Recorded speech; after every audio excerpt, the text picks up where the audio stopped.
علی ایک محنتی اور ذہین لڑکا تھا۔ ماں باپ نے اپنی ساری جوانی اس کی تعلیم اور پرورش میں لگا دی۔ ماں راتوں کو جاگ جاگ کر اس کے لیے دعا کرتی اور باپ دھوپ میں محنت کر کے اس کے خواب پورے کرتا۔ وقت گزرتا گیا، علی بڑا ہو گیا، اچھی نوکری مل گئی، نئی دنیا، نئے دوست، نئی مصروفیات ہو گئی۔ اب فون آتا تو ماں کی آواز سن کر کہتا، امی بعد میں بات کرتا ہوں، ابھی مصروف ہوں۔ وہ بعد میں کبھی نہیں آیا۔ باپ بیمار ہوا تو بھی علی نہ آ سکا۔ ماں نے کانپتی آواز میں کہا، بیٹا ایک بار آ جا، دل گھبرا رہا ہے۔ مگر علی نے کہا، امی اگلے مہینے ضرور آؤں گا۔ اگلا مہینہ آیا مگر علی کے آنے سے پہلے ایک دن وہ آ گیا جب ماں کی آواز ہمیشہ کے لیے خاموش ہو گئی۔ فون بجا، الفاظ تھے، علی امی نہیں رہی۔ زمین اس کے قدموں تلے سے نکل گئی۔ وہ بھاگا مگر بہت دیر ہو چکی تھی۔ قبر کے پاس کھڑا علی رو رہا تھا، امی امی آ گیا ہوں، آنکھیں کھولو۔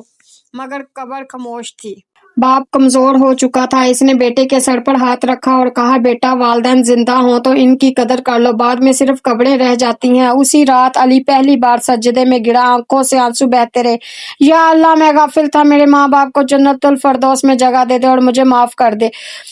اس کہانی سے ہمیں سبق یہ ملتا ہے کہ والدین کی قدر ان کی زندگی میں کر لو، وقت گزر جائے تو ندامت کے سوا کچھ نہیں بچتا۔ والدین کی دعا دنیا اور آخرت سنوار دیتی ہے۔